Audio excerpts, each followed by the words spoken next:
Why resilience matters. Have you ever noticed how some people seem to crumble when life gets tough, while others somehow grow stronger through their struggles? Two people can face the same setback, a job loss, a breakup, a health challenge, and yet their responses look completely different.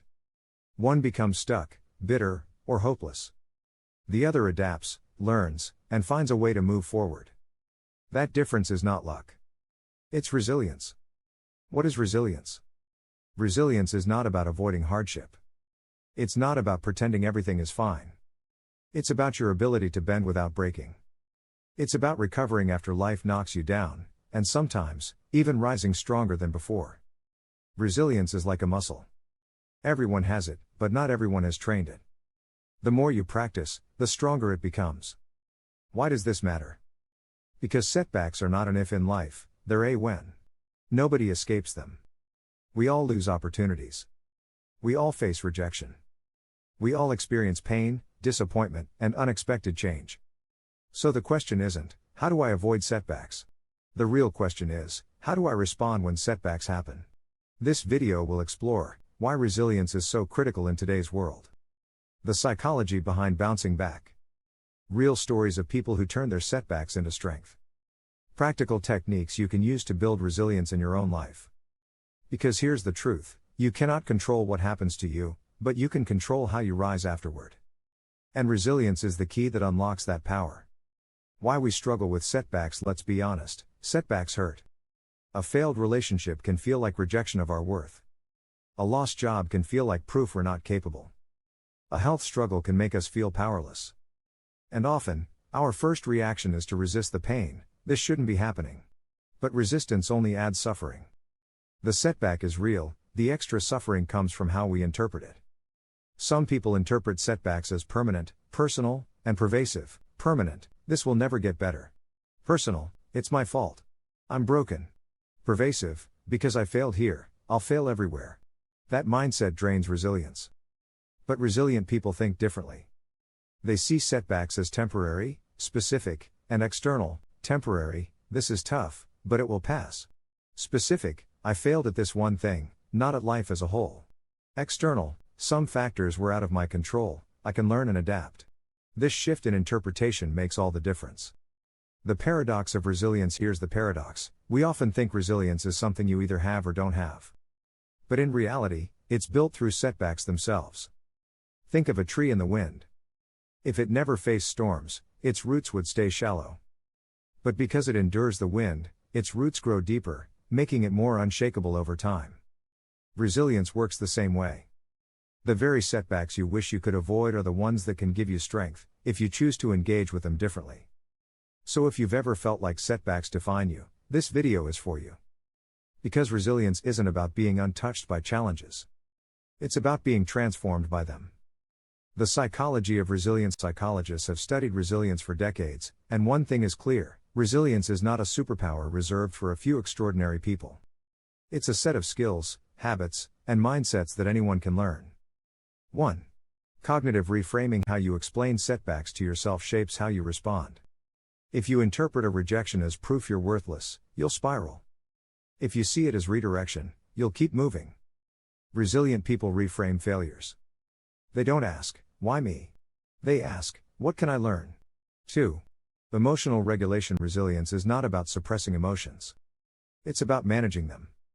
Setbacks bring disappointment, sadness, anger. But resilient people allow themselves to feel without letting those emotions dictate their future. They might journal, talk with a friend, or practice mindfulness. By processing emotions, they avoid being trapped by them. 3. Optimism and hope. Resilience doesn't mean blind positivity. It means choosing hope even in difficulty. Optimism isn't ignoring the storm, it's believing there will be a clearing ahead. Research shows that hope predicts resilience. People who believe things can improve are more likely to act in ways that make improvement possible. 4. Connection and support. No one is resilient alone. Community is essential. Having even one supportive relationship can make the difference between collapse and recovery. Resilient people lean on others, ask for help, and let themselves be supported. Vulnerability builds resilience. 5. Purpose and meaning. Viktor Frankl, a psychiatrist and Holocaust survivor, wrote, "Those who have a why to live can bear almost anyhow. Resilience is stronger when anchored in purpose.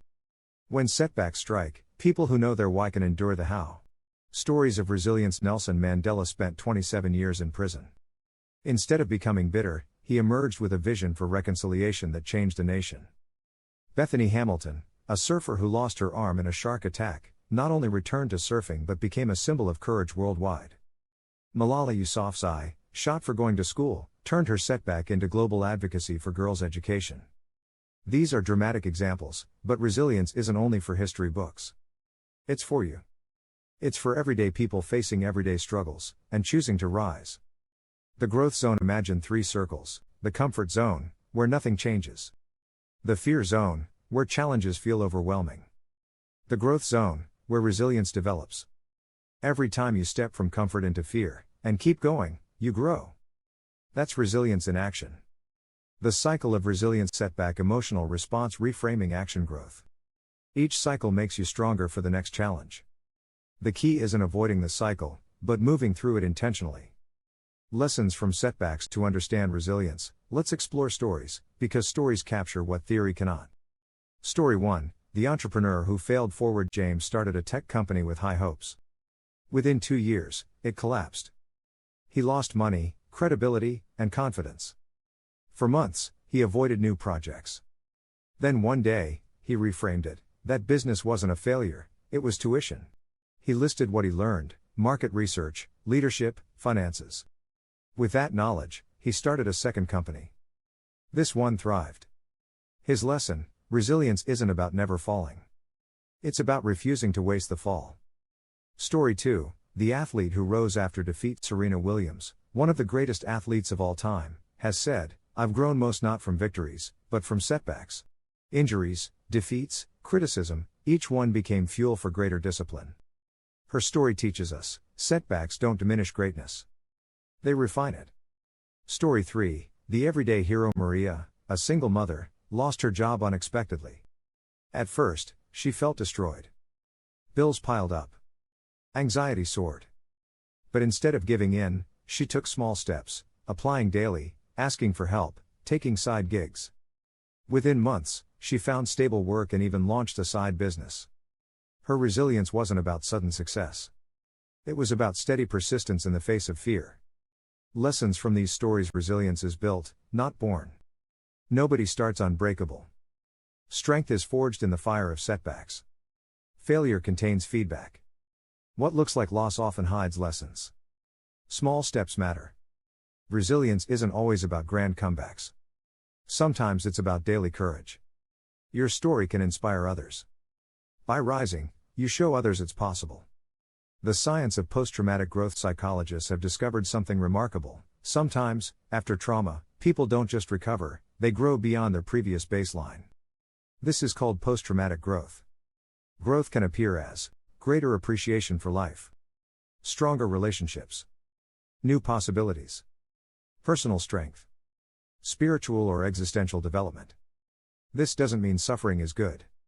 It means humans have a remarkable ability to create meaning from pain.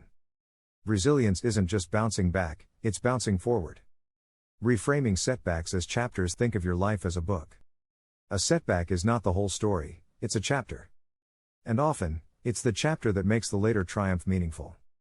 Every comeback story you love only matters because there was a setback first. Without the fall, the rise has no weight. So when you're in a setback, remind yourself, this is not the end of the book. It's a page I'll look back on as the turning point. Practical tools. Now let's bring this home. How can you build resilience in your daily life? 1. Practice cognitive reframing. When setbacks hit, ask, what can I learn? How might this redirect me? What strength is this building in me? Write these answers down. Reframing shifts your focus from victimhood to growth. 2. Strengthen your support network. Don't isolate. Reach out to trusted friends, mentors, or communities. Share your struggles honestly. Connection reduces the weight of setbacks. 3. Build micro-resilience. Take small daily actions that push you out of your comfort zone. Speak up in a meeting. Try a new hobby. Share your opinion online. Each small risk trains your resilience muscle. 4. Develop emotional agility. Allow yourself to feel, but don't get stuck. Name your emotions, I feel disappointed. Naming reduces intensity. Then choose a value-based action anyway. 5. Anchor in purpose. Write down your why. Why do you get up in the morning? Why does your effort matter? Purpose fuels resilience when motivation fades. 6. Rehearse recovery plans. Ask yourself, if I fail, how will I recover? Planning for setbacks makes them less scary. You'll see that even if you fall, you won't be destroyed. 7. Celebrate progress, not just outcomes. Keep a resilience journal. Each day, note one challenge you faced and how you responded. Over time, you'll see proof that you are stronger than you thought. Story: Daniel the runner. Daniel trained for a marathon. Halfway through, an injury forced him to stop. At first, he felt crushed. Months of work seemed wasted. But instead of quitting running, he adapted. He worked with a coach, trained smarter, and returned the next year. Not only did he finish, he ran his best time ever. Daniel says, "The injury wasn't the end. It was the teacher that made me stronger." Setbacks are not proof that you are weak. They are invitations to discover how strong you truly are. Resilience doesn't mean walking through life untouched, unbothered, or unshaken. It means allowing yourself to fall, to break, to hurt, and still choosing to rise. Every comeback writes a new chapter in your story. And sometimes, the chapters written in pain become the ones that shine with the most meaning. Think of the strongest people you admire. Their lives aren't free of setbacks. On the contrary, their strength exists because of setbacks. Each storm they endured carved depth into their character, sharpened their wisdom, and anchored their purpose. The same is true for you. So the next time life knocks you down, pause. Take a breath. And remember, this moment is not the end of your story. It's the soil in which resilience grows. It's the page that will one day be remembered not as your defeat, but as the turning point of your rise. This week, challenge yourself to build resilience in one small way. Reframe a challenge into an opportunity for growth. Take a risk you've been postponing. Or simply ask for help instead of carrying the weight alone. Because resilience isn't built in grand gestures.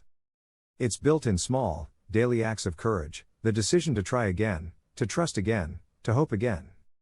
And here's the most important truth: the measure of your life is not how many times you fall, but how many times you rise. Each rise makes you stronger, wiser, and more unshakable than before. If this message resonated, comment one word: resilience. And in the next video, we'll explore the trap of perfectionism, breaking free from unrealistic standards.